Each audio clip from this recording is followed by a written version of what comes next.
Hello, everybody. This is Thomas Anderson, and I'm sitting here with Matthew Anderson. And we are cutting this new intro.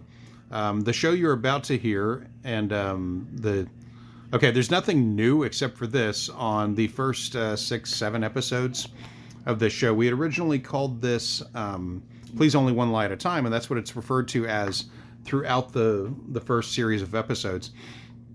We had recorded that when we had other goals for the show. We were going to do one shitbag book a season, but life got in the way of recording a lot of stuff, and I had time to reflect. And so we have changed the name of this to Gish Gallop Girl, which is what it's been posted as. And you may have been referred here by someone who, likes you or hates you. I don't know. Your life is your life, man. I'm not going to step into it. So this is the new intro that's going to be running in the front of all those old shows. You will know that you're in newer material when you hear us introduce the newer episodes as Gish Gallop Girl. And that is all kind of explained and handled in what I believe is episode 8. Right now, I could be totally wrong on that, but I believe it's episode 8 that I'm about to post, where we explain the name change and we go through what the new goals of the show are, the new website, and all that good shit. So, at any rate, this is just running for this. We just wanted to say hi, and we will do our damnedest to have a new episode every single week. That's all I got. And also to try weird, nasty sodas every week as well. Yep, we're gonna, yep. Yeah. Yep. All right, everybody, have a great night. All right, welcome once again to Please Only One Lie at a Time. This is episode number 2. You may hear some birds in the background. At any rate, so today we're talking more about the Candace Owens book, Blackout. If you listen to the first episode, you know that we didn't get very far through the frickin' first couple pages. So once again, my name is Thomas Anderson, and I'm here with Matthew Anderson. Maddie. Actually remembered it this time. Yeah, we're actually recording this for the second time. We had a little snafu on the first go-round. Namely, I got some things wrong. In fact, I played the wrong clip for us to discuss. So that put a real damper on how I saw the rest of the episode. So we're going to be talking today about more about Candace Owens' Blackout. I'm just trying to find my place in the book here. And what we're going to be talking about today is one of the clips that I forgot was in the initial run of this, and it really does need to be heard to really put a pin in exactly who she is, what kind of person she is, and so on. So, while I go on here, do you have anything to say, Matthew? No, I can't think of nothing. Honestly, I can't think of nothing. I'm not sure that's exact English, but, you do you. It's always funny getting stage fright over a recording. Right. He's fiddling with a cat right now, listeners. Yeah. One of the cats decided to come on in and hang out. Yeah. But, yeah. Yeah. So I thought something was a bit off about the first go around with this, because the clip that I played was unfortunately not the one that Candace Owens was actually speaking about. The one that Larry Elder is actually speaking about in his intro. So that really put a weird hearing on things. But speaking of hearings, here we have more from the full committee hearing on hate crimes and the rise of white nationalism. Now, the first time that we played this for ourselves, an episode that none of you will ever hear, Candace, we started with the introduction that she gave to the committee hearing. Now, this was a full committee hearing on hate crimes and the rise of white nationalism. It was back in 2018, I believe. streamed 3 years ago. So this is currently 2023, so it was actually 2020. Yeah, probably at the beginning. Yeah. So this is, what you're about to hear is about 3 hours into the 4-hour meeting. Representative Ted Lieu is going to be talking. He is a Democrat from California. And what he does is he actually plays in the halls of Congress Candace Owens, in her own words, defending Adolf Hitler. I'm going to play that clip now. Thank you, Mr. Chair. In congressional hearings, the minority party gets to select its own witnesses. And of all the people that Republicans could have selected, they picked Candace Owens. I don't know Miss Owens. I'm not going to characterize her. I'm going to let her own words do the talking. So I'm going to play for you the first 30 seconds of a statement she made about Adolf Hitler. I actually don't have any problems at all with the word nationalism. I think that it gets, the definition gets poisoned by elitists that actually want globalism. Globalism is what I don't want. So when you think about, whenever we say nationalism, the first thing people think about, at least in America, is Hitler. You know, he was a National Socialist, but if Hitler just wanted to make Germany great and have things run well, okay, fine. Problem is that he had dreams outside of Germany. He wanted to globalize. He wanted everybody to be German, everybody to be speaking German. So, that was Ted Lieu playing Candace Owens, again, in the halls of Congress. There's more because she did get the chance to talk about it. All right, so my first question is to Ms. Hirschnoff. Ms. Owens said, quote, if Hitler just wanted to make Germany great and have things run well, okay, fine. The problem is that he had dreams outside of Germany. So when people try to legitimize Adolf Hitler, does that feed into white nationalist ideology? The speaker is Miss Eileen Hirschnoff, one of the many experts called forth by the Democrats. I want to point out one more time here that the only expert witness that the Republicans called was Candace Owens. It does, Mr. Lieu. I know that Ms. Owens distanced herself from those comments later, but we expressed great concern over the original comments. Great, thank you.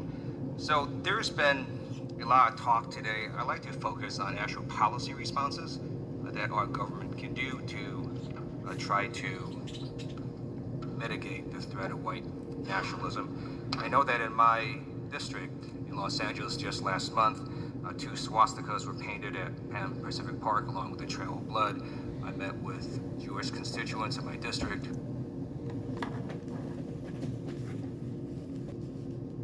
Okay. Mentioned that at their synagogues, they've all had to increase security.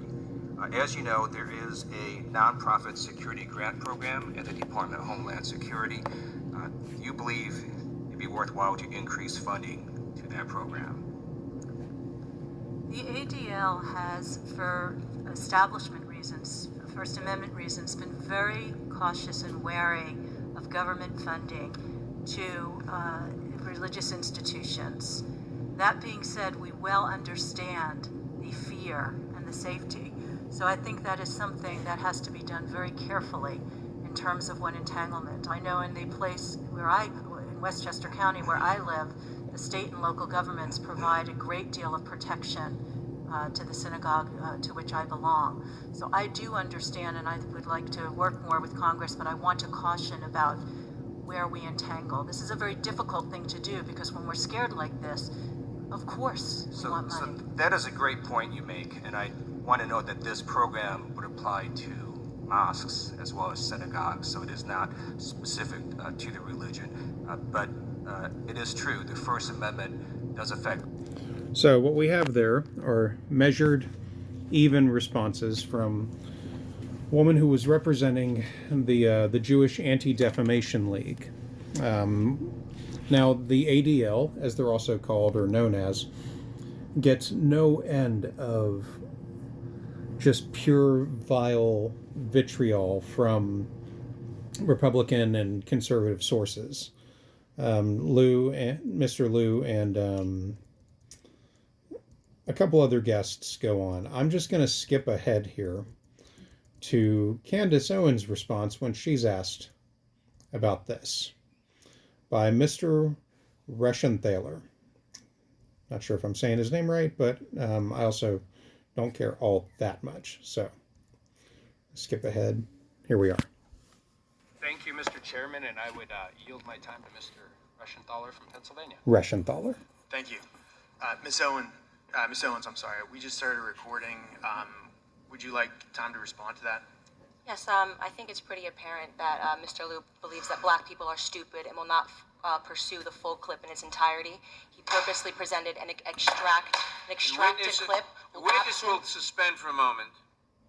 It is not proper to refer disparagingly to a member of the committee. The witness will not do that again. Witness may continue. Sure, even though I was called despicable. Witness may not refer to a member of the committee as stupid. I didn't refer to him as stupid. That's not what I said. That's not what I said at all. You didn't listen to what I said. May I continue? Please. As I said, he is assuming that black people will not go pursue the full 2-hour clip. And he purposefully he cut off, and you didn't hear the question that was asked of me. He's trying to present as if I was launching a defense of Hitler in Germany, when in fact, the question that was asked of me was pertaining to whether or not I believed that whether or not I believed in nationalism, and that nationalism was bad. And what I responded to was that I do not believe that we should be characterizing Hitler as a nationalist. He was a homicidal, psychopathic maniac that killed his own people. A nationalist would not kill their own people.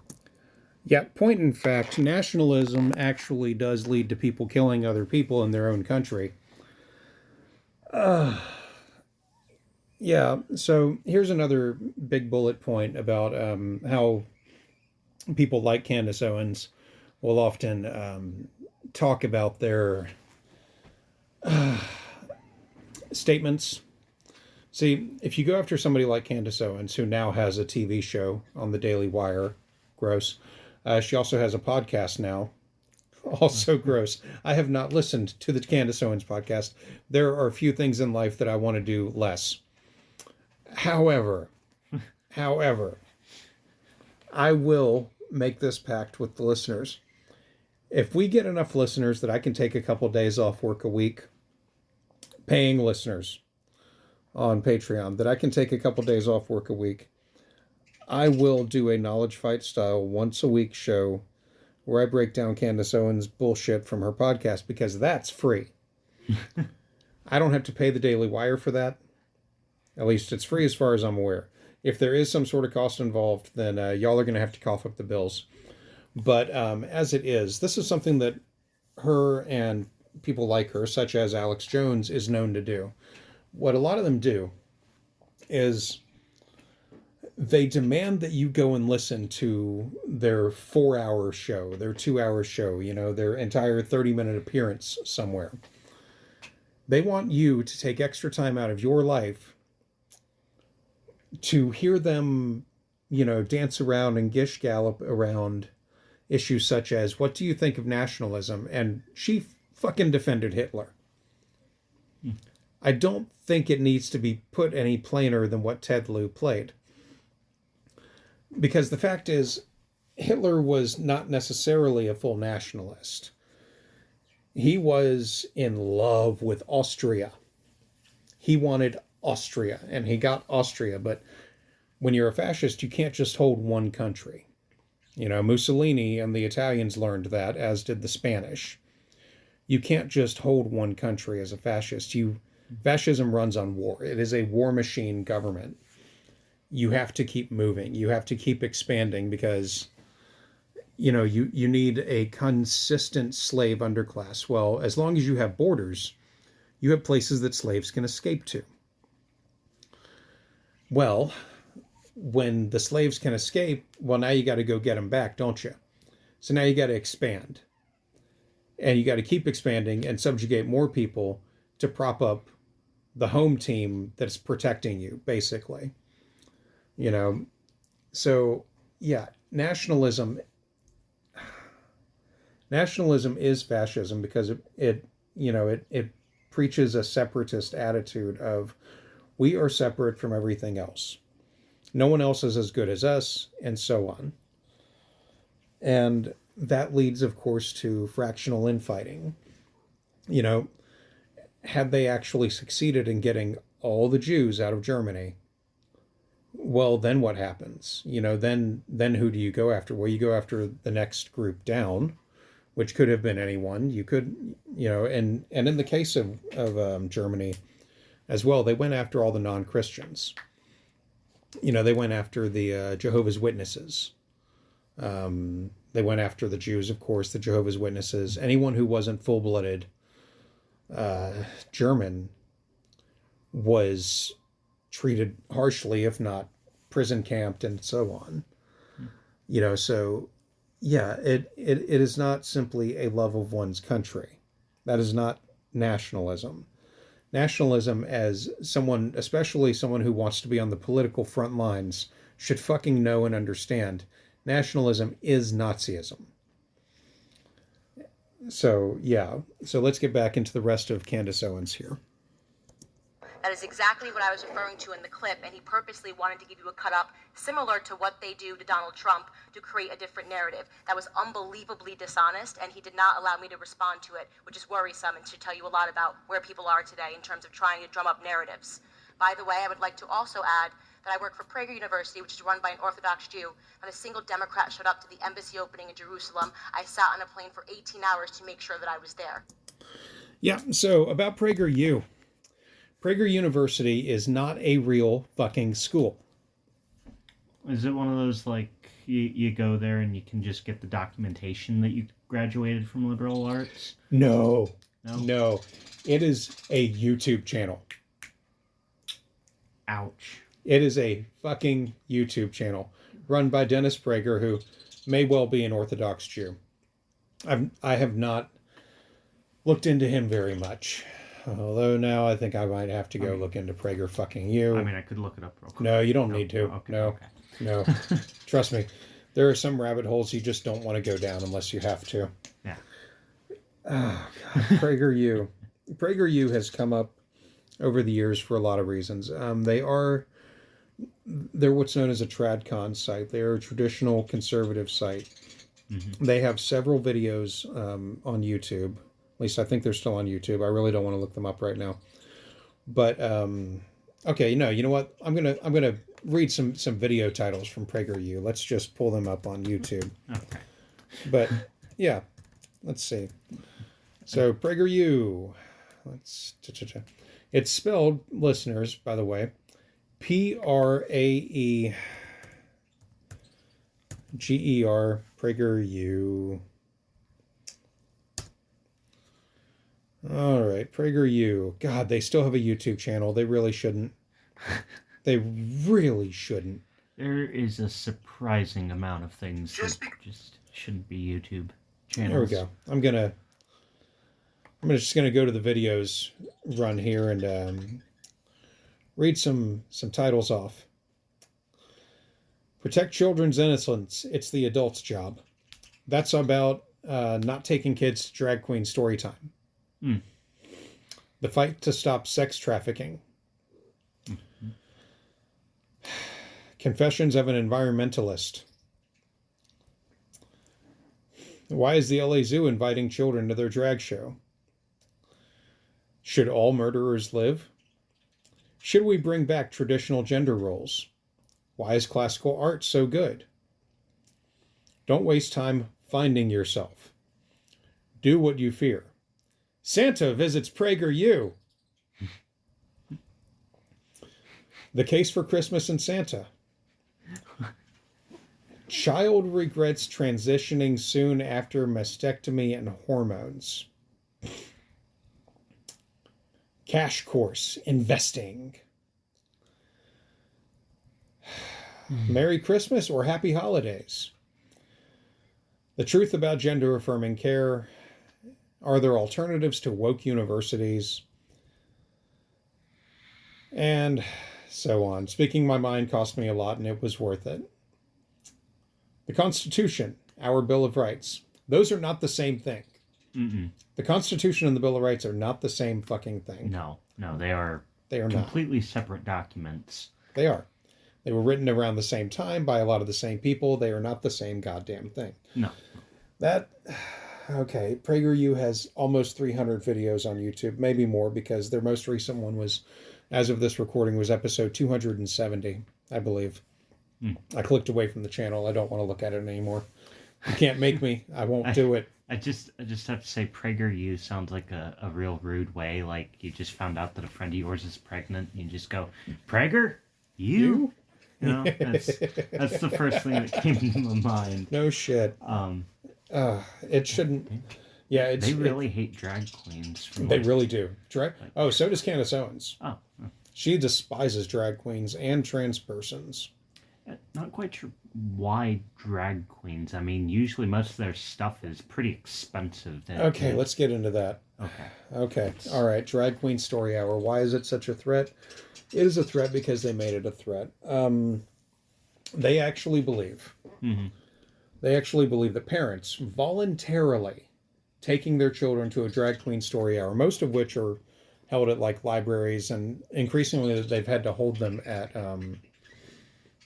other locations, because even people who don't have kids will go to these things to harass the parents, the drag queens, the security, the library staff, and more often than not, unfortunately, the children. We're not talking about 12-year-olds. We're talking about like often 5, 6, 7, 8-year-old kids. Yeah. Now, they're encouraged, the parents, again, you know, the same people that will yell at the parents for bringing their children to an event like a drag queen story hour, where a drag queen will read from a book to children, as you do. Yeah. That's what you would expect. It's right there in the name. Mm-hmm. It's right there in the name. Yeah.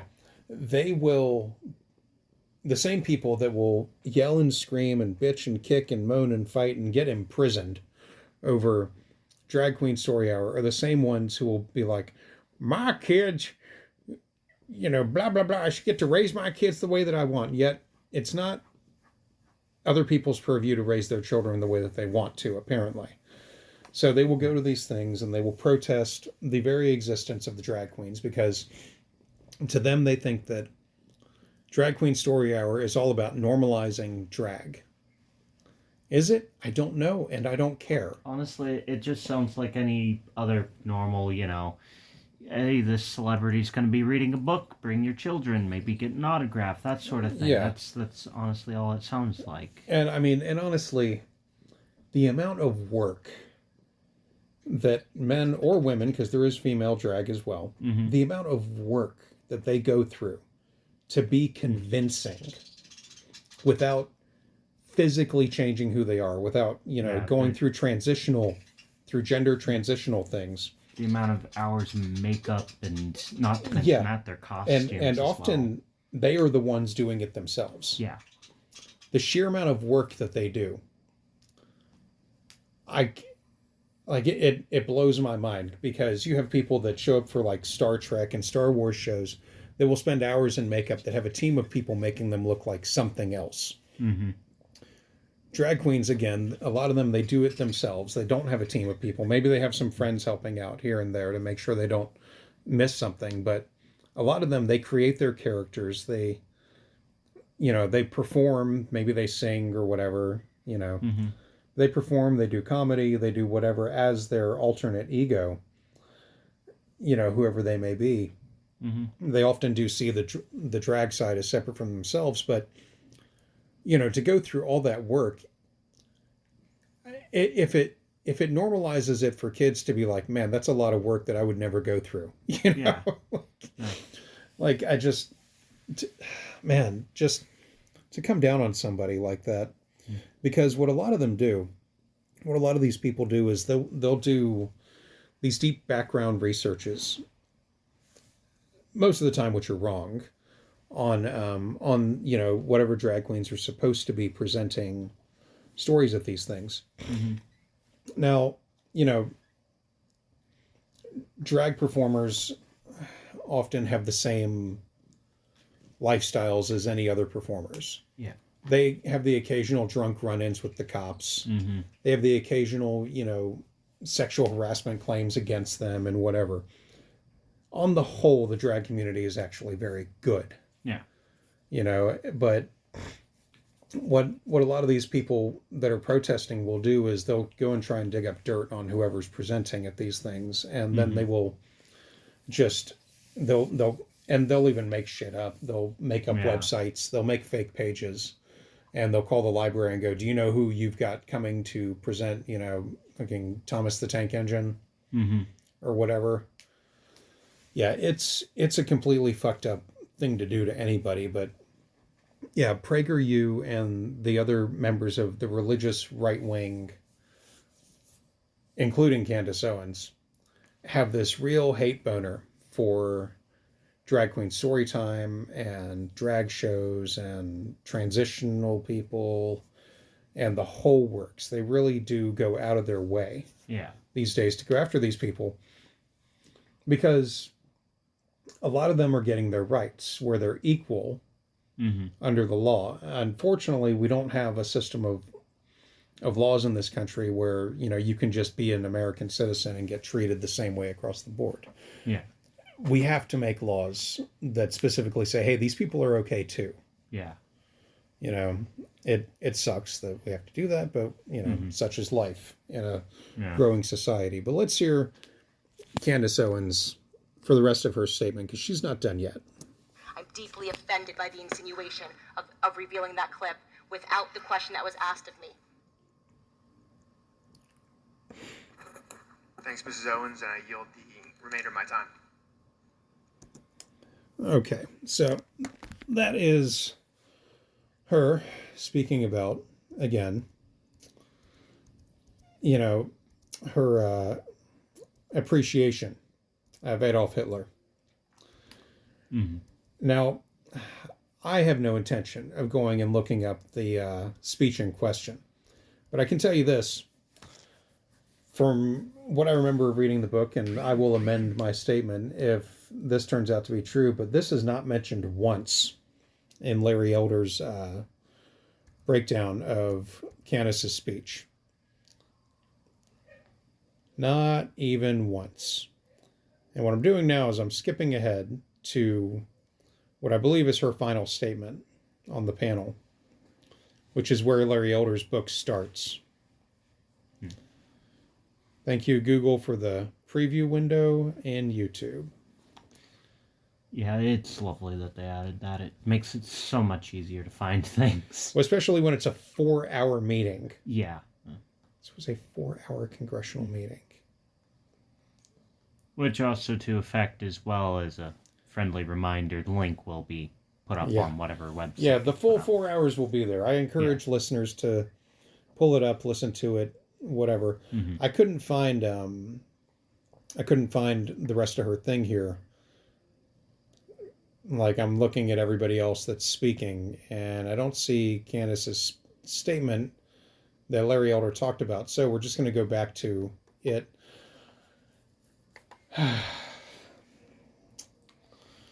So, what? I was going to say time to do some extra scrolling. No, I'm not going to bother with it. Okay. Okay, we're only 26 minutes in. Cool. Yeah. So we're only about halfway through. So, so she supposedly said, let's start talking about God and religion and shrinking government, because government has destroyed Black American homes, and every single one of you know that. And I think many people should feel ashamed for what we have done and what Congress has turned into. It's days of our lives in here, and it's embarrassing. Now,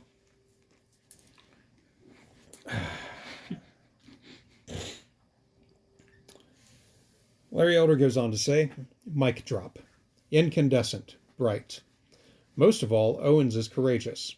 These are just some of the adjectives that describe this young, charismatic female who happens to be Black and who happens to challenge the notion that Blacks should retain their near monolithic support for the Democrat Party.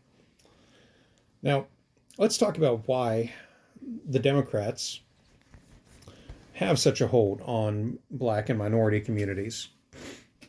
It's probably because they were the ones that voted in the civil rights legislation in the 1960s. And when that happened, a lot of mainline, balls to the wall, hateful Democrats flipped sides, such as Strom Thurmond. Flipped sides, became Republicans. It's known as the party flip, and it absolutely happened. Now, people like Candace Owens will not engage with that idea whatsoever. When it is brought up to her, she will... I have seen her duck, dip, dive, and dodge away from even talking about that. Now let's go on here. In 2008, for the first time, the percentage of eligible black voters who voted exceeded the percentage of eligible white voters who voted. That's not true. This shows, despite liberal rhetoric to the contrary, that the black vote is not being suppressed due to racism. Now, the percentage of eligible black voters who voted, we discussed this before in the previous recording, but that is a fucked up lie. I'm going to call Larry Elder what he is. He's a fucking liar. He quotes on in here another one. It says Barack Obama actually got a higher percentage of the white vote than John Kerry did in 2004. That was among Democrats. Okay. Obama got a higher percentage of the white vote than John Kerry did in 2004. Okay. See, what he does there is he equates Obama with Kerry. John Kerry ran in 2004 against George W. Bush, a president who was in the middle of a war. And Kerry was a fucking limp rag, probably still is. He was not a good choice. Barack Obama won the presidency when he ran in 2008. I just want to say that more people have been, produced in that 4-year time gap, I'm sure. More voters, yeah. Yeah. Also, the person they ran against Obama was John McCain, who was running alongside Sarah Palin as his vice president. And, it was a close call election. But Barack Obama got a higher percentage of the white vote because a lot of people were scared of the Palin-McCain ticket. So yeah, Barack Obama got a higher percentage of the white vote because he won in 2008. Donald Trump, despite allegedly using a dog whistle to inspire white racist voters to turn out, received a smaller percentage of the white vote than presidential candidate Mitt Romney 4 years earlier. Now see, that's not true. Here's why it's not true. There's a statistic in here that I'm going to link to in the show notes. The actual voting statistics from that year and from every year go as follows. They, the voting offices track, it's all self-reported by people, but they track race and age groups and all these other things so people can see voting trends. It's an open thing. Mm-hmm. Well, there are two separate categories for white voters. Mm-hmm. There are white voters, and then there are white non-Hispanic. Which still confuses the hell out of me as to why that is a difference in... It shouldn't be. There should just be Hispanic. Yeah. But there is Hispanic, there is white, and there is white non-Hispanic. It's because up until recently, Hispanics were looped in with whites in a lot of categories. They were never treated that way, especially in areas like California where they were always seen as an other group. Mm-hmm. But voting trends encapsulate white and white non-Hispanic. Guess which group votes more than the other one? White non-Hispanic? Yeah, white non-Hispanic is the majority of voters in the country. So, yeah, he doesn't go into that at all. He's got the space. He doesn't do it. Blacks have voted for the Democrat Party since Franklin Delano Roosevelt and the New Deal. That's not entirely true. FDR and the New Deal did help quite a bit, but it helped a lot of people quite a bit. A lot of the country was poor. FDR was the president during the Great Depression. And World War II. Mm-hmm. By all accounts, he does not seem to have been racist He just wanted Americans to fucking be American, work, keep the Nazis out, and so on. And FDR had a vested interest in keeping Nazis away because there was actually a plot to unseat him from the presidency by a bunch of American fascists. It's called the business plot. Behind the Bastards did a special episode about it. It's worth checking out. So, after all, this is a country that in 2008 elected a black man for president, and in 2012, despite a tepid economy, re-elected him. Yeah, about that. It's actually really, really odd for any president to not win re-election. Yeah. They tend to just win re-election. For example, in my lifetime, there was Ronald Reagan, who beat Carter in 1980. Reagan won again in 84. In 88, Reagan's vice president, George Bush, won the presidency. But Bush was so bad at his job, he lost to Bill Clinton in 92. Yeah. Clinton won again in 96. So he got a full 8 years. But Bill Clinton had so many scandals during his presidency that people were ready for a change. They elected George W. Bush rather than Clinton's vice president, which was Al Gore. Yeah. So they elected Bush Jr. W, we call him. The same one that stole your wine opener. No. Different one. That was Jeb Bush, his brother, our former governor. Yeah. Yeah. So, fuck that guy. Yeah, interesting story. I'll tell it sometime on here. But anyway, so W won his 2 terms. He gets, his follow-up was Barack Obama. Obama won his 2 terms. Then we get into Trump. So much disastrous shit happened in front of and behind the scenes during the Trump years that he was not going to win. It was going to be close, but he was not going to win. That's why he tried to hamper the mail system, because a lot of people expressed interest in mail-in voting. Yeah, well, during the time we still had... It was the safest thing to do. Yeah. The safest consideration for most people. They didn't want to stand in line, or even stand in line for early voting, which mail-in voting is actually the way that a lot of rural America has traditionally done their voting. Yeah. Pandemic or no. Just because, if you live fucking 30 miles away from your nearest voting district, which a lot of people in Texas of all states do. Yeah. And you can just mail that shit in, or you can go to a drop box, that's closer, then that's what you do. Or even, if you're like elderly or something. Yeah, a lot of elderly. It's easier to mail it off than haul your old bones there. Yes. Or to get a ride or whatever. Or to stand in line. A lot of people can't stand in line. So, yeah, they, oh, God. So, back to Larry Elder. Candace Owens dares ask, what have blacks gotten for their loyalty to the Democrat Party? Democrats preach and teach blacks to think and act like perpetual victims, eternally plagued by institutional or structural or systemic racism, never mind overwhelming evidence to the contrary. That's not true.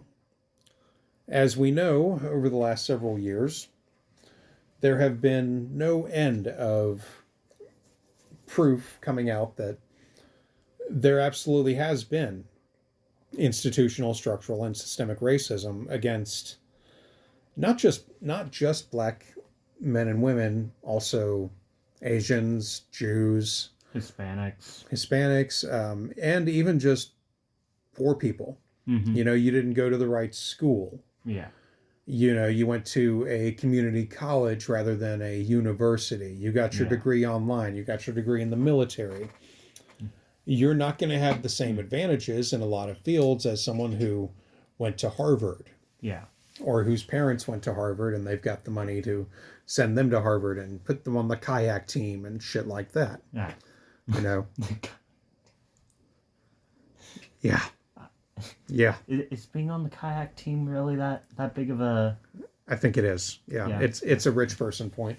Oh, okay. Yeah, you'll never know about it. Oh, yeah. Yeah. No. I was I'll on never the- know about it. I was on the kayak team. Oh. Yeah. Don't look at me, peasant. God. Why is the bartender looking at me in the eyeballs? Oh. Weak. Yeah. So back to Larry Elder. CNN analyst Van Jones attributed Trump's victory in 2016 to white lash. On election night, Jones explained this was a white lash against a changing country.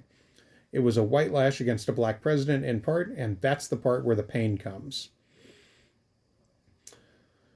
Larry Elder goes on to say, but where is the evidence? Of 700 counties that voted for Obama in 08 and 12, 200 switched to Trump in 16.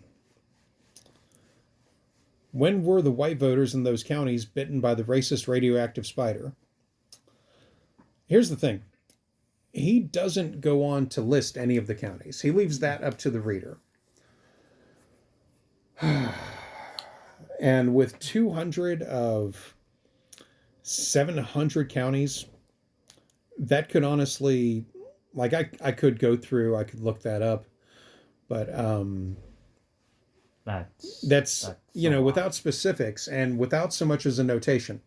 I should mention as well that as I read through this, there is no bibliography notation in this fucking book. What is the... Okay, bibliography notation, I'll explain that since you seem confused. Mm-hmm. Is when you're reading something, when you're reading a nonfiction book, hell, even maybe a fiction book, if it's written really well and the author wants you to know, I did my fucking work, kids. Yeah. Is there will be like, you've probably noticed this before in things, but you know, you're reading and you'll see like a little tiny little number in the text. Yeah. Well, if you flip to the back of the book where that little tiny number is, let's say it's 1. Mm-hmm. In this case, number 1 in the bibliography will list the fucking source. Okay. Larry Elder does not give a fucking source. Yeah. Because he can't. Yeah, I believe it's actually in one of these parakeet behavioral birds that Books. Books. Yeah. Books. The birds just have guts and blood and bones inside them. Yeah. And little feather sticks that keep the feathers in. Yeah. Yeah, so the city with more than 100,000 in population that voted most for Trump was Abilene, Texas. Yet this majority white city, founded in 1881, recently overwhelmingly voted for its first black mayor. Yeah, it did that because the black mayor was a Trump kiss ass. Mm-hmm.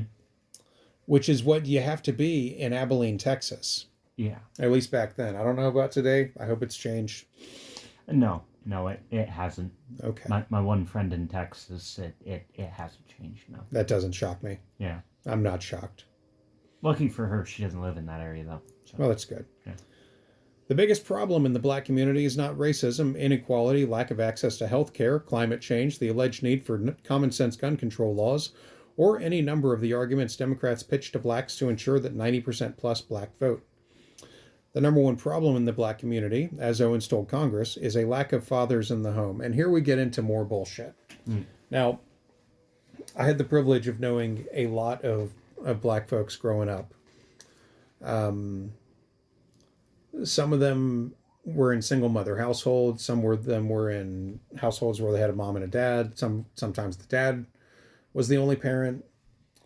They didn't seem any different from white or Hispanic families that I knew. Mm-hmm. And the ones where the moms ran the show, sure, occasionally the kids would get into trouble, but they'd get into trouble in the whole families too. Mm-hmm. The kids in the fatherless homes were not often like looking for a father figure or anything like that. Mm-hmm. They had plenty around them. They had uncles, they had teachers. Yeah. You know, they were just trying to live the same as anybody else. Yeah. But this is something that Candace Owens and Larry Elder will come back to consistently, is a lack of fathers in the home, single motherhood. This is another thing on par with drag queen story hour to these people. They can't shut up about it. Yeah. in spite of any lack of evidence that, in spite of any lack of real evidence that this is affecting their society. So moving on. Mm-hmm.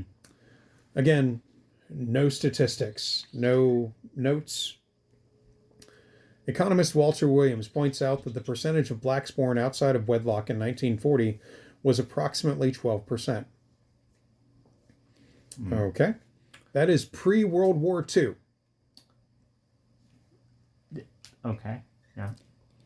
In 1965, so 25 years later, after World War II, in 1965, when Daniel Patrick Moynihan published a report called The Negro Family, A Case for National Action, the percentage of black children entering the world without a father in the house was at 25%. Entering the world without a father in the house. Again, he doesn't cite what he means by this. Does he mean kids being born? Does he mean kids that hit 18 and are now technically adults? He doesn't cite any numbers here, and this is another point of how you know he's full of shit. Yeah. Moynihan warned about the dysfunction created by absentee fathers, including a greater likelihood of kids dropping out of school, an increased probability that kids would end up in poverty, and a greater likelihood that such children would commit crime and end up being incarcerated. In a speech on Father's Day in 2008, you know what, we're going to come back to that one. So, Moynihan warned about the dysfunction created by absentee fathers, including a greater likelihood of kids dropping out of school. Of the people that I used to work with back at the one store that I did, those that told me that they dropped out of school to get a job, it was never because, oh, well, I didn't have a father, so I had to drop out of school. It was, I needed to help support my mother. Yeah. So they would drop out of school and get themselves a job, and most of them actually lived on their own, and their mother just lived with them because they were busy taking care of her, making sure that she was okay because, she took care of me. And even vice versa, if it was a father only. Yeah. They were like, my father needed to retire, so I stepped up and helped. Yeah. And I mean, and that's always been pretty common, but yeah, an increased probability that kids would end up in poverty. Now, again, if you're living in a single-parent home, if you don't have two parents available to do all the things that two parents can and often do, okay, but that could happen in any kind of way. I've known couples who stayed together forever that had kids that were in dire straits and poverty. Like, yeah. This is such bullshit. And a greater likelihood that such children would commit crime. Yes, because poverty does make people think about committing crime, at least direct physical crime. If you grow up with money, you think about ways to make money crimes. Yeah. Like banks. Yeah.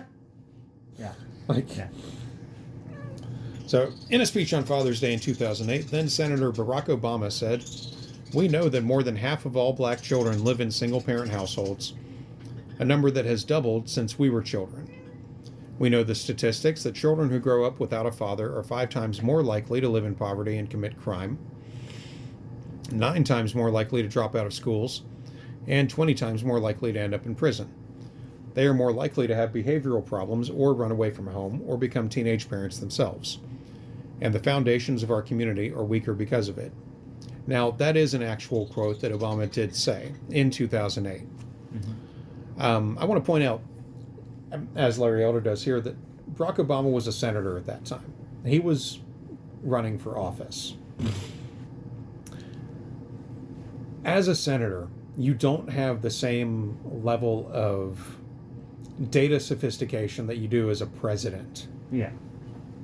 There were several things that Obama said in 2008, either to get elected or positions that he held that he rolled back on by the time he left office. Because he got to see shit how it actually is, not how it is in Chicago. where he was from. Yeah. Which I noticed is a pretty common thing that they'll do to get into an office and whatnot. Yeah, well, they'll either lie or they'll be working off of incomplete data, which there is a difference. Yeah. Now it is actually up, I do feel like it's up to the presenter, the speaker, to know the data they're fucking talking about. Yeah. But at the same time, you can't hold everybody to a razor's edge. Yeah.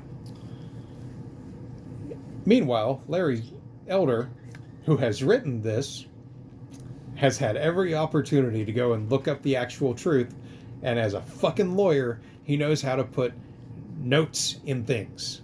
He knows how to write a fucking bibliography. He's not a lawyer anymore. No, though. but he was. Yeah. He was. He was a practicing attorney for long enough. He passed the bar exam at one time in his life. I'm still curious as to how a whole state just tells you no. It happened recently to one of Alex Jones's lawyers. A guy named Norm Pattis. Norm Pattis was so bad. He was so bad in defending Alex Jones that he's part of why Alex Jones owes $1.5 billion. The biggest number of that, the 1 billion part, is because of Norm fucking Pattis. Jesus. He has a podcast. He shouldn't. He's not funny. He's not good. His show sucks. Yeah. So, today, according to the Centers for Disease Control and Prevention, nearly 70% of black children enter the world without a father in the household. Now, let's talk about the CDC and Larry Elder and the right wing. The CDC was trying to tell people during the height of the pandemic, to mask up and to avoid tightly confined spaces and all the things that make sense when there's a fucking sickness going around. Yeah. Now, they were setting policy and it was changing on the daily as new data came in, does this work? Is this effective? Are these masks effective? Is this type effective? And so on. Yeah. Data was changing because they had to face the fact that maybe the disease was going to change by the day. Yeah. The fucking COVID was scary. Mm-hmm. The CDC, being a government entity, is useful to these people when they agree with them or when they're saying anything that they like, and then they discard them the moment they say anything, such as in Candace Owens' case, hey, you can't have an arena full of people this year. Yeah, because that breaks several guidelines. Yeah, because we have this going on. I feel like the easy fix to that is just set up a bunch of cameras and live stream it on several different services. Yeah, they didn't want to do any of that. She wanted to cry and whine instead, because when you're in politics, as she is, unfortunately, whether she's a talking head or a senator, doesn't matter to me. She's in politics. Mm-hmm. And you can be aggrieved constantly. That's what gets you money. Alex Jones makes money off of aggrievement. He's paying money because he aggrieved several people. Mm-hmm. But he's also using that to get more money, or at least to try to... That motherfucker actually said recently that he can't see how he could live on $50,000 a month.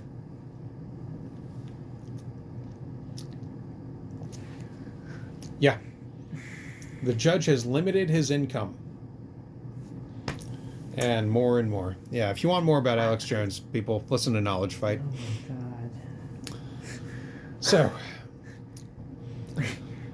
at the congressional hearing on white nationalism, Owens said, if we're going to have a hearing on white supremacy, we are assuming that the biggest victims of that are minority Americans. Yeah. Yeah, Candace, that's actually right. That's actually true. And then she goes on to say, and presumably this hearing would be to stop that and preserve the lives of minority Americans. Yes. Yeah. Yes. Mm-hmm. Which, based on the hierarchy of what's impacting minority Americans, if I had to make a list of 100 things, white nationalism would not make the list. That has... Oh, God. My Wait. eyes bleed when I read words like that Wait, because... hang on. Could you repeat that again? Yeah, 'Cause okay. I think I misheard that. You want me to repeat the whole thing? Because I'll do it. Yeah. Fucking want me to do that? I'll do it. Gun to my head. Okay. So, she said, and I'll repeat, if we're going to have a hearing on white supremacy, we are assuming that the biggest victims of that are minority Americans. Yeah. And presumably, this hearing would be to stop that and preserve the lives of minority Americans. Yeah. Which, based on the hierarchy of what's impacting minority Americans, if I had to make a list of 100 things, white nationalism would not make the list. What? While you think about that. Oh, you have thoughts? Go ahead. I'm listening. What? I can't even formulate a sentence Yeah. on that. Yeah. Eric Holder, again, useful in this case. Eric Holder was President Barack Obama's first Attorney General. Eric Holder, problematic. Mm-hmm. I did not care for him, but whatever. Yeah. Eric Holder, President Barack Obama's first Attorney General, denounced what he called pernicious racism. At a commencement speech before a historically black college, Holder said, quote, "Nor does the greatest threat to equal opportunity any longer reside in overtly discriminatory statutes like the separate but equal laws of 60 years ago." Further quote, "Since the era of Brown v. Board of Education, laws making classification based on race have been subjected to a legal standard known as strict scrutiny. Almost invariably, these statutes, when tested, fail to pass constitutional muster. But there are policies that too easily escape such scrutiny because they have the appearance of being race neutral. Their impacts, however, are anything but race neutral. This is the concern we must contend with today. Policies that impede equal opportunity, in fact, if not in form." Now, again, this is, a useful idiot thing that Larry Elder does, where he quotes from someone who I'm sure, had a lot of bad shit to say about during his time in radio. Eric Holder was a black man, of course. He was Obama's first Attorney General. As I said, he's very, he's a problematic guy. Made a lot of boneheaded moves, but he quotes from this thing where, Eric Holder is talking about the greatest threat to equal opportunity does not any longer reside in overtly discriminatory statutes like separate but equal laws of 60 years ago. What he's talking about there in separate but equal is, saying that black folks and white folks are separate, but they're treated equal under the law, which was not the case then. And, as we know over time, has been, frankly, more and more the case. Yeah. But we're still not to equality. Mm-hmm. And it talks about how, the policies that have been in place over the last several decades that were supposed to make things better didn't exactly, because they weren't exactly followed. Mm-hmm. People got away with not following policies. So they had to start doing fines and making laws against such things, such as, discriminatory hiring. This is why there's a laundry list of things you have to look at and consider before you hire one applicant over another. Yeah. Because you have to give everybody fairness. You can't really be biased. Yeah. Even if you want to be. You cannot overtly be biased in hiring, but it's, those, for people that aren't fair-minded, laws and fines exist to punish them into a better state of being for everyone else. I don't always like that we have to do that in society, but sometimes you got to fucking do that shit in society. Yeah. Larry Elder goes on to say, "Yet about the current state of anti-black racism in America, Holder's future boss, then Senator Obama, said something different." Go ahead. Okay, so this is backtracking a little bit to Candace Owens. Yeah, go ahead. So the very beginning, she went to a she was taken to a press conference about white nationalism, right? A congressional hearing, yes. A congressional hearing, right. Sorry. Go ahead. Okay, so the first... Right, that quote. Uh-huh. When was that quote from again? Which one? The one about white nationalism not making her list. I think that was from that conference. Okay. Yeah, what are your thoughts? I'm listening. It's very... I'm still trying to wrap my mind around that one, because white nationalism that's about, dealing with groups like the KKK and such, folks that just want a white nation as it be, right? Yeah. Okay. Yeah. And she thinks that isn't a threat to folks of color and whatnot.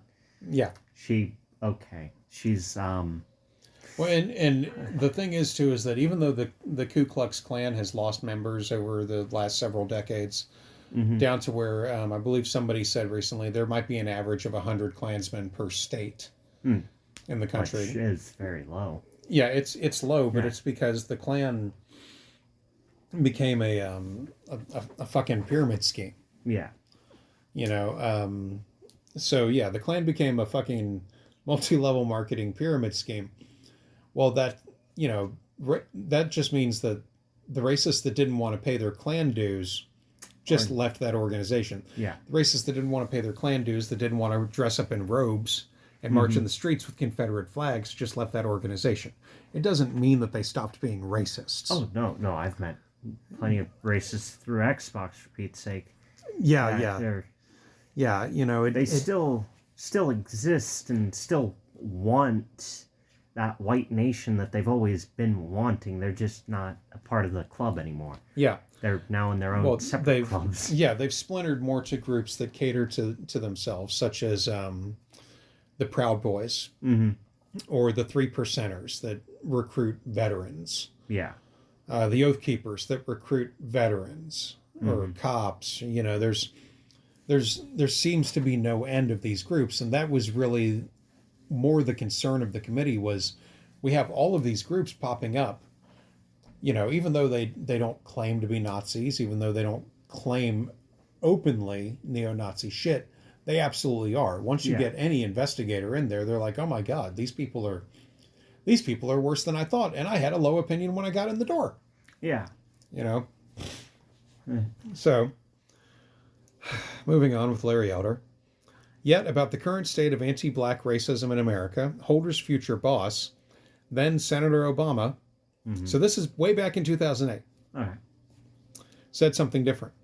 In a speech at a historically black college, Obama saluted what he called the Moses generation, the generation of Martin Luther King.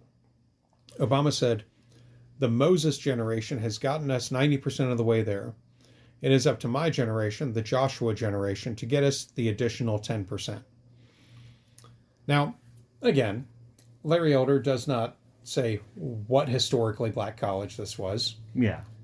He could have said Edward Waters College, for example, which is in Jacksonville, Florida. Yeah. He could have said Tuskegee University. He doesn't give one. That's how you know he's a fucking liar. Yeah. These words probably were said by Obama. I'll give him that much. But why not quote it? Yeah. Why not put it fucking down? It shouldn't be on the reader to go and find that kind of detail, because I guarantee you, if I go look up this fucking speech, it's going to have some brilliantly beautiful shit. Yeah. That Obama, being a senator, was trying to run for president at the time. Yeah. He had really good speechwriters. If he wasn't writing them himself, which he did write a lot of his shit himself, he did have a team of very good speechwriters at his command.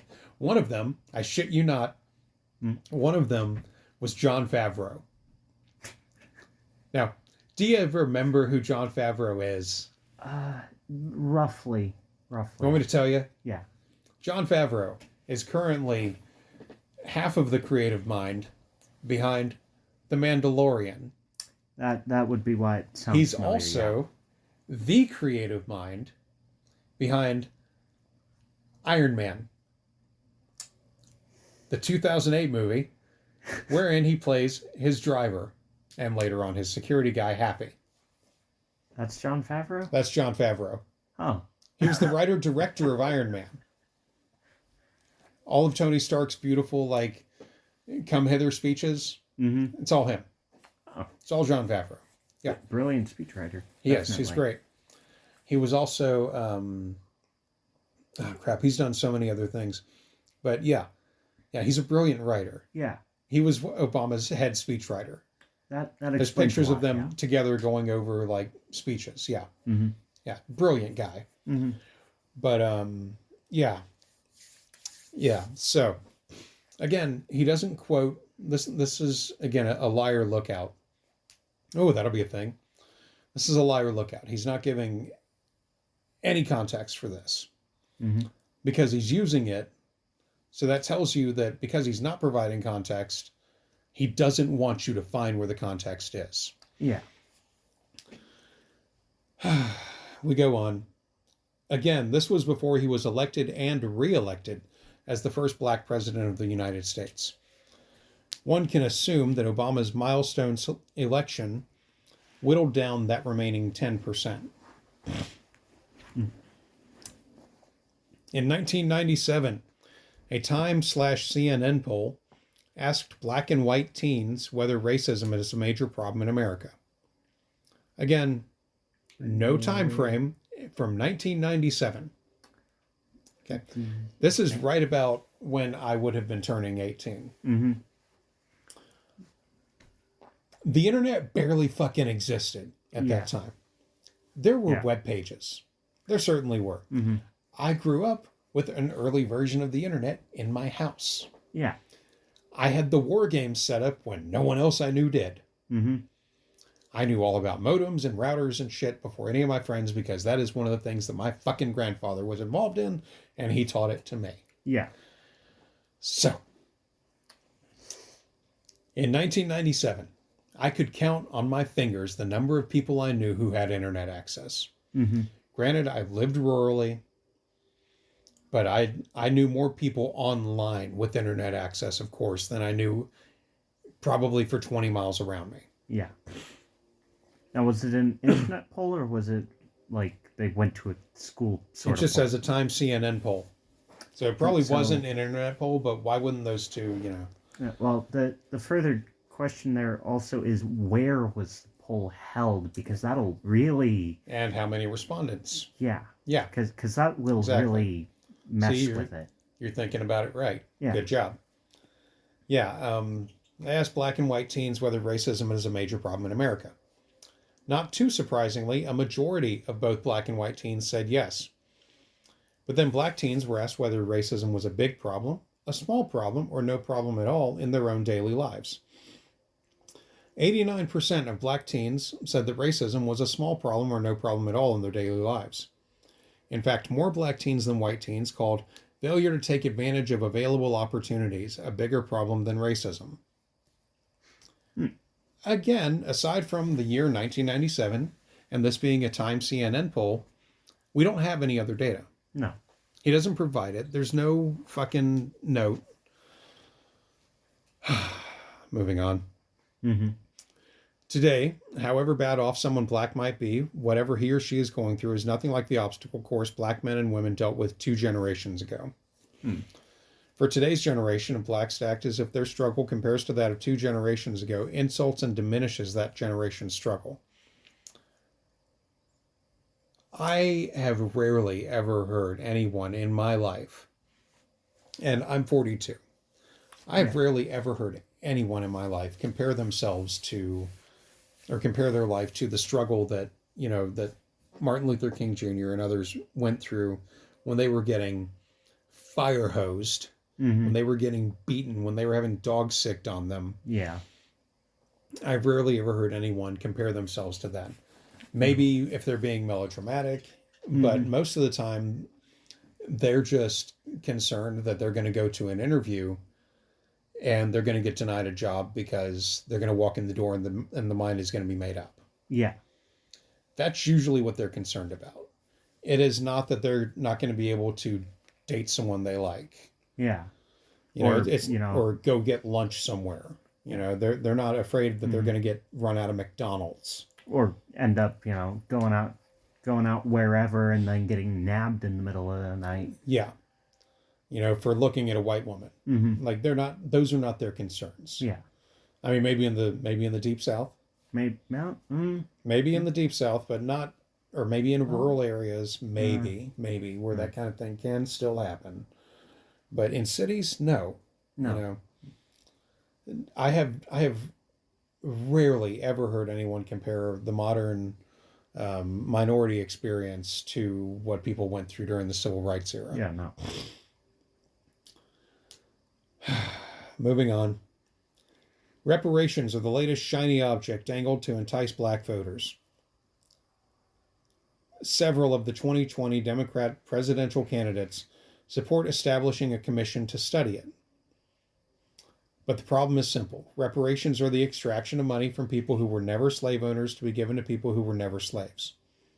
It is revenge for something that was done to ancestors at the expense of people who had nothing to do with it. That is such a simplistic fucking breakdown. All right. Reparations do get studied frequently. Mm-hmm. I think more often it is used as a tool to remind people, especially people whose family money was based on shutting other people out of markets. Yeah. That, hey, your grandfather was kind of a robber baron. Mm-hmm. Maybe you should give freely, to these charities and these groups. Otherwise, we're going to look at you and your family wealth as something that you shouldn't have gotten because it was stolen from whoever. Yeah. Now, that can't be said for everybody that's rich, of course. That can't be said for everybody that has generational wealth. But, the fact is there were... And, I mean, no one's going to... I do not think... I'm going to say this. I do not think that reparations are ever going to be a thing that happens. I think what people want is... for Larry Elder to do this, to say this kind of thing, negates the entire process of contract debate. Yeah. Both sides enter a contract debate wanting the most out of it. Yeah. And then you whittle it down with discussion to a middle road that both sides can agree on, whatever that is. Yeah. People do this all the fucking time. In our city, for example, we have street side parking. Yeah. Sometimes there are cars parked too deep on the street for you to get comfortably down both lanes. So what do? You contract with the person in the oncoming lane that we're going to move slowly past each other, or one of us is going to pull over and the other one's going to go. Yeah. I've seen it happen plenty when in the car with Mom, driving down the road, and if we're the first one on the road and somebody else is turning onto it, they'll pull off to the side until we're past and then go down the road. Yeah, exactly. I mean, that's, especially as cars have gotten larger over time. That's a daily thing. Do both sides want to get down that road at the fastest speed possible? Absolutely. Are both of you going to be able to go? No, there's objects in the way. Yeah. For him to just be like, oh yeah, reparations are the latest shiny object dangled to entice black voters, and several of the 2020 Democrat presidential candidates support establishing a commission to study it. Having a commission to study something doesn't mean that it's going to happen. No. It's the first step in solving larger issues. And it is absolutely dangled in front of scared Republican voters to make them think, oh, these Democrats are so scary. They're they're going to enact reparations and, 10% of my family's wealth is going to be gone overnight. If losing some of your family's wealth is one of your major concerns in your life, we're not on the same page. Yeah. We don't have family wealth. We have family debt right now. Yeah. We don't have family wealth. I can't feel bad for someone who lives in a mansion that's like, oh, I should lose 10% of my stuff if these people get their way. Which are the same people that'll go, how much is a jet? Yeah. 10 million? I can do that. Yeah. These are the people who, oh God, I worked for too many wealthy people that were just the definition of stupid rich. Like they would inherit like so much shit. They would just inherit it when some rando in their family would die. And they would absolutely not know the cost of anything that they had. It was crazy. It was crazy just to watch them live. So, yeah, that's Larry Elder. Yep, we're at and 14. Yeah, okay, we're at 1 hour and 14 right now, so we're gonna cut this, and we will come back to more of the foreword, which we're not even through yet. Let me see how many more pages we have here. Through the foreword? Yeah, Jesus. There's 1, 2, 3. You know what? Let's continue because we're almost done. Okay. Let's make this a long episode. Okay. All right, so older black people went through a lot. Accordingly, they have understandable and well-deserved hard memories. Of course, no one's going to deny that. No. It is within the living memory of blacks that endured Jim Crow. He goes on to say, when I was born, Jackie Robinson had broken the modern baseball color barrier just a few years earlier. When I was born, interracial marriage was still illegal in several states. Point of note, it was actually illegal up until, I think, 2008 in some states. Damn. Not most, but some. Also, Jackie Robinson was not the first major baseball player that was black. He gets the most press. Yeah. He dealt with a lot of shit. He wasn't the first. Yeah. There are dollops on the guys that were the first, and wow, they went like they paved the way for that dude. Yeah. But of the post-civil rights era blacks, the well-dressed tenured professor types one sees on CNN and MSNBC, what was their struggle? Microaggressions? He or she was followed in a department store? Someone mistook him or her for a store clerk? Oh, the humanity. Again, this is him making light of people that put in their time, that put in their dues. And if you're a tenured professor, you're typically a doctor of whatever your field is. To get a doctorate, period. What a lot of people don't know who don't, and Larry Elder fucking knows better. Yeah. That requires a fuckload of work, book work in this case. More than a lawyer, more than anyone who just gets like a 4-year degree. Yeah. A doctorate on its own is like an 8-year degree anywhere. And it really doesn't matter what it's in, unless it's something like theology, which is, the study of religion. I honestly do not think there should be a doctor of theology in this fucking world unless you're like Indiana goddamn Jones. Yeah.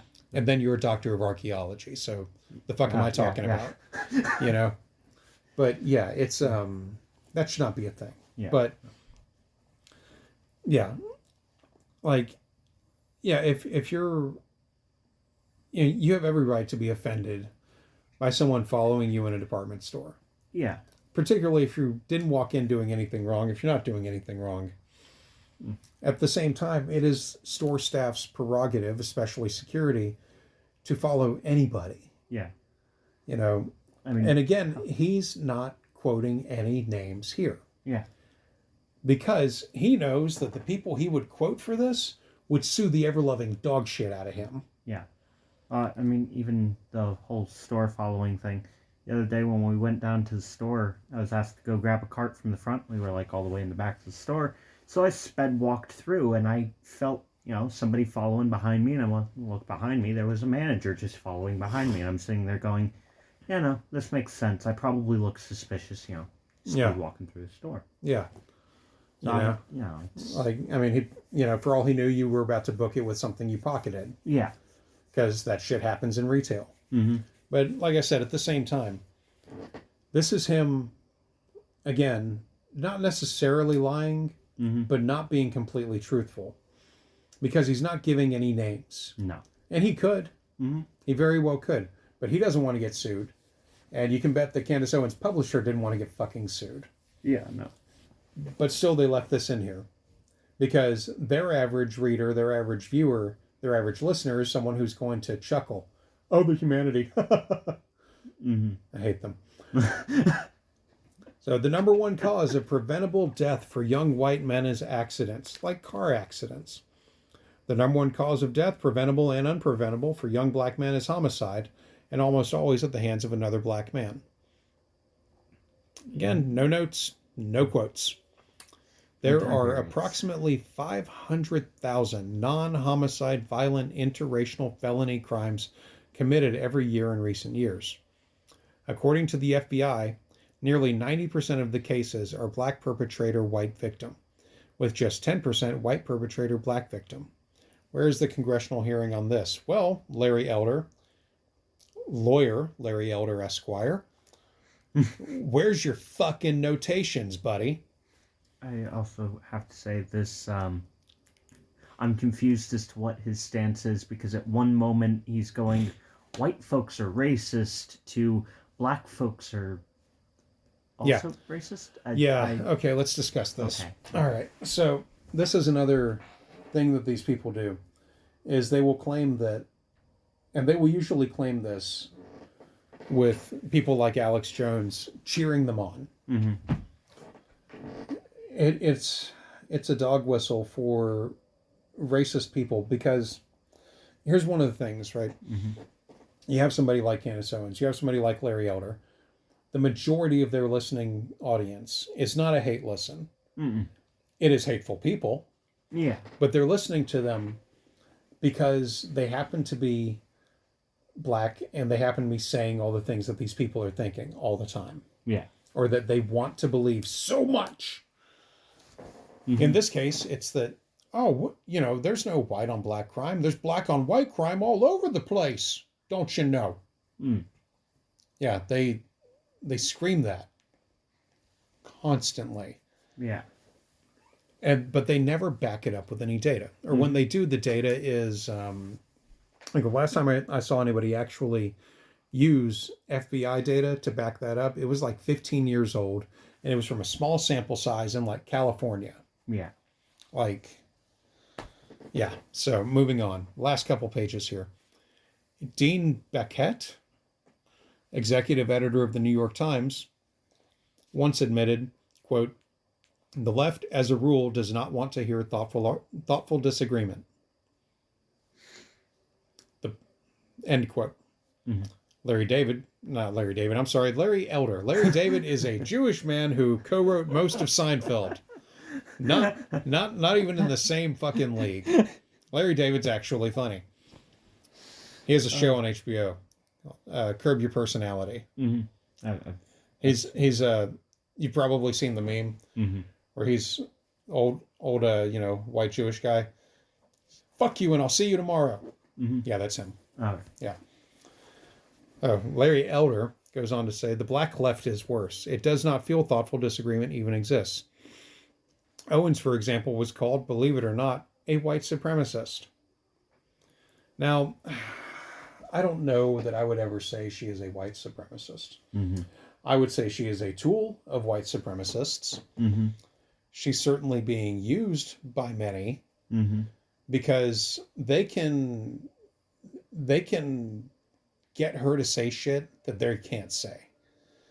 Yeah. And it was one of my concerns going into this was being called a racist because I'm going after Candace Owens. Well, the only people who are going to call me a racist for going after fucking Candace Owens are Candace Owens and people like Alex Jones.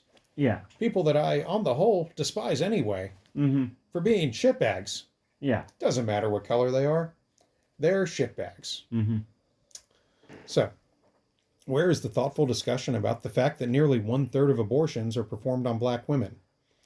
That illegal immigration disproportionately hurts unskilled blacks? That the welfare state has incentivized women to marry the government and men to abandon their financial and moral responsibility? That the demonization of the police causes them to pull back, resulting in an increase of crime, the victims of which are disproportionately black?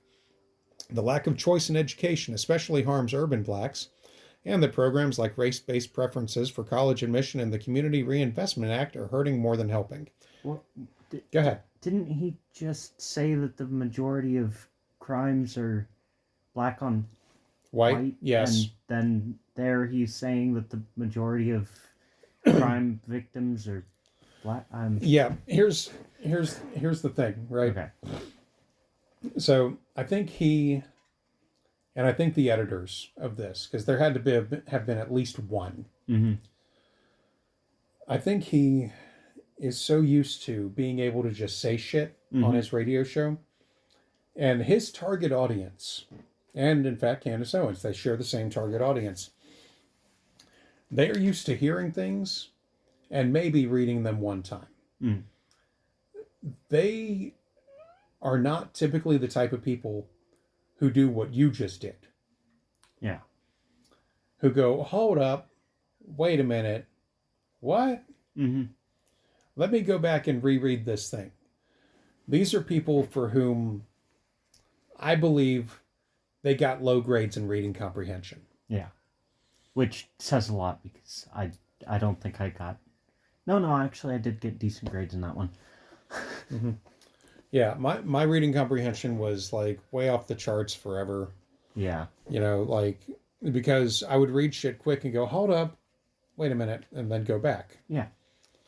You know, let me comprehend this. Yeah. Let me make sure I got this right, because I don't think I saw what I think I saw. Yeah, because that confused me. As it should. It's not intended for you to understand it. Okay. It's intended for someone to go, yeah, that's a problem. Yeah, absolutely. Yep. And to just yep all their way fucking through it. Going on. Last couple paragraphs. Recent polls show that blacks, thanks in part to people like Candace Owens, are beginning to rethink their devotion to the Democrat Party. Some polls in late 2019 found black support for President Trump at more than 30%. Some polls. Some That are not quoted. Yeah. Goes on to say, even an NAACP poll put black Trump approval at 21%, nearly 3 times the percentage of the black vote Trump received in 2016. Again, that could be true, maybe. But there's no proof. More than 30 years ago, Harvard sociologist Orlando Patterson, a black Democrat, said, "The sociological truths are that America, while still flawed in its race relations," and then he uses an ellipses here, which is that ... Mm-hmm. Now, you can legally use that unfortunately, you can legally use that when you're quoting somebody. Mm-hmm. And it is the only way that you can actually misquote somebody and stay within the bounds of not getting sued.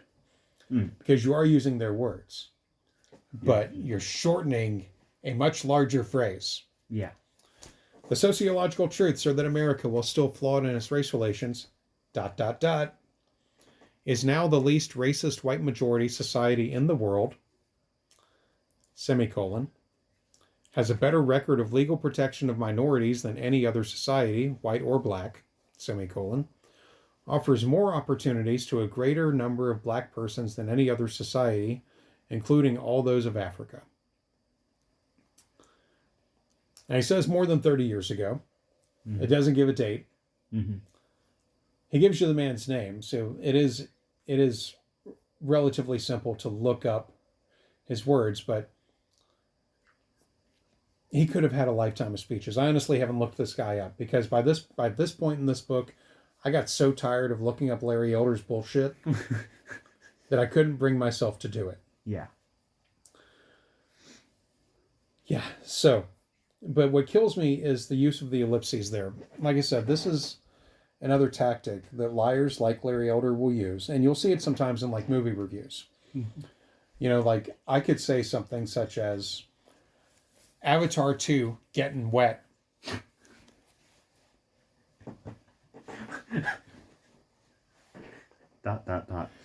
Avatar 2 getting wet is the most gorgeous, beautiful use of water in the fucking world, and I want to feel it in my goddamn soul, and it makes me want to cry tears of blue water, people. I love this movie so much. Now, what the reviewing company can do is they can take that part where I started saying fucking and getting filled with the movie up, and they can just join them two things together. Avatar 2 is the most beautiful ... thing I've ever seen. End quote. Mm-hmm. And they absolutely will do that shit. They absolutely will do that shit. So yeah, anytime you see an ellipses in a quote, it's like, oh, fuck you. Yeah. That's the first thing I think of. Anytime I see that in a quote, I'm always like, man, now I have to go to work. Now I have to go to work. I have to look up what this person actually fucking said, if it's even available to me. Yeah. Because the thing is, a lot of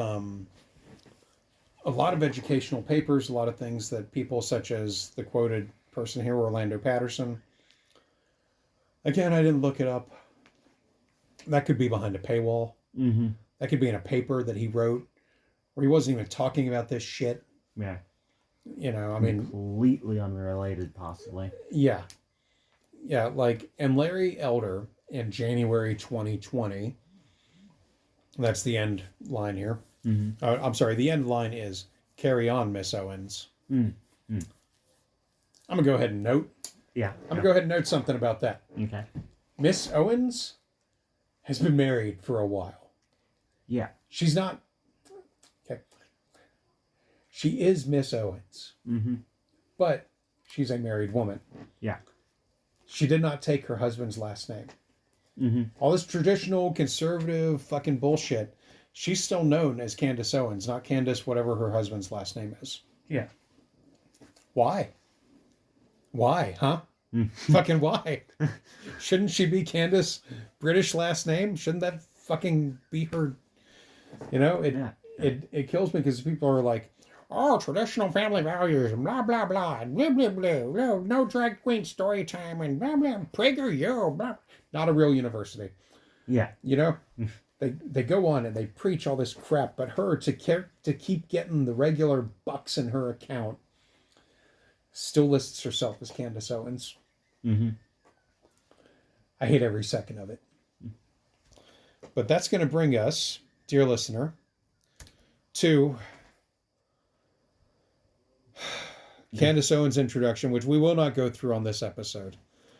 This has been a long episode, too, because I just wanted to get through the rest of Larry Elder's bullshit. Surprisingly, not too long, only an hour and a half long. Yeah. I hadn't planned on going through all of it, but once I got in there and I was like, I got to keep talking. I can't not. Here's the good thing, though. From what I know, the typical audience for shows like this will absolutely find this delightful, and they'll be like, why didn't you talk more? You could have gone on with the introduction. Yeah. I can't go on with the introduction because I have eyeballs and I have time and I have patience, and they're all gone. Yeah. They're all fucking gone. So, what I'm going to do to scrub my memory of this for the night is I'm going to hit stop on this thing in just a minute here. But first, I'm going to describe the scotch I'm going to drink. It's a 12-year single malt scotch known as the Dalmore. It's expensive. I like it. If you ever have access to it, absolutely try it. It's delightful. It's fucking delightful. Got it for him on his birthday. Yeah, and then I'm going to enjoy that, and I'm going to play some No Man's Sky, and I'm going to forget about this until editing time. So, It is what it is. Thank you for listening. If you like us, please join the Patreon. The link will be provided with this, or you can just find us on Patreon at Please Only One Lie at a Time. I am working right now to get the website name secured and up and running. It's going to be probably Pool, Pool, P-O-O-L, please only one lie, poolatAtime.com. It turns out that is actually a thing I can get cheap. So I'm going to work on that. That's it for me. Do you have anything to add? Well, for scrubbing my memory of this, I'm gonna end up probably playing some Destiny 2 and just going around in circles killing everything. I think that's the appropriate solution. Yeah. And trying to comprehend the I believe the word is contradicting that happened there. Because it started out as whites are racist and shame on whites, then blacks are great, and then it turned into blacks commit more hate crimes, and then back into fuck whites, but also don't quite support blacks. It got a little confusing in there. Well, the general tone of it, I'll go ahead and explain this to you because there may be people confused as well. Yeah. The general tone of it for someone like Larry Elder is that there is no racial problem. Okay. See, look at all this data that I have that I'm not going to show you the source of. I'm just going to tell you about it. Yeah. There is no racial problem. None. It was solved. Why are we talking about this? Yeah. Why did Candace Owens have to go to Washington? The truth is she fucking didn't have to go. She wasn't ordered there. She wasn't given a subpoena. She didn't have to show up at all. She chose to show up for this goddamn book. Yeah. And then 2020 slapped her in the face with Thank God it did. Oh my God. I can't imagine how much sooner I would have wanted to do this show. Had she actually gotten on stages and I would have been like, I hear you, universe. I hear you. The time has come. Oh my God. Oh, she is... Larry Elder's bad enough. She's so much worse. She's so much fucking worse. And we're going to get into it because that is the mission of this fucking show. Yep. So, okay, everybody. That's it for me. I can't think of a good sign off, so I'm just going to say bye. Right. And cats are great. Cats are great. Yeah. Thank goodness. Is the cat still under the blanket? Yeah, she's still under the blanket. Oh, she's all tired and shit. You moved the blanket. Put it back over her, human. All right. Bye, everybody. Bye.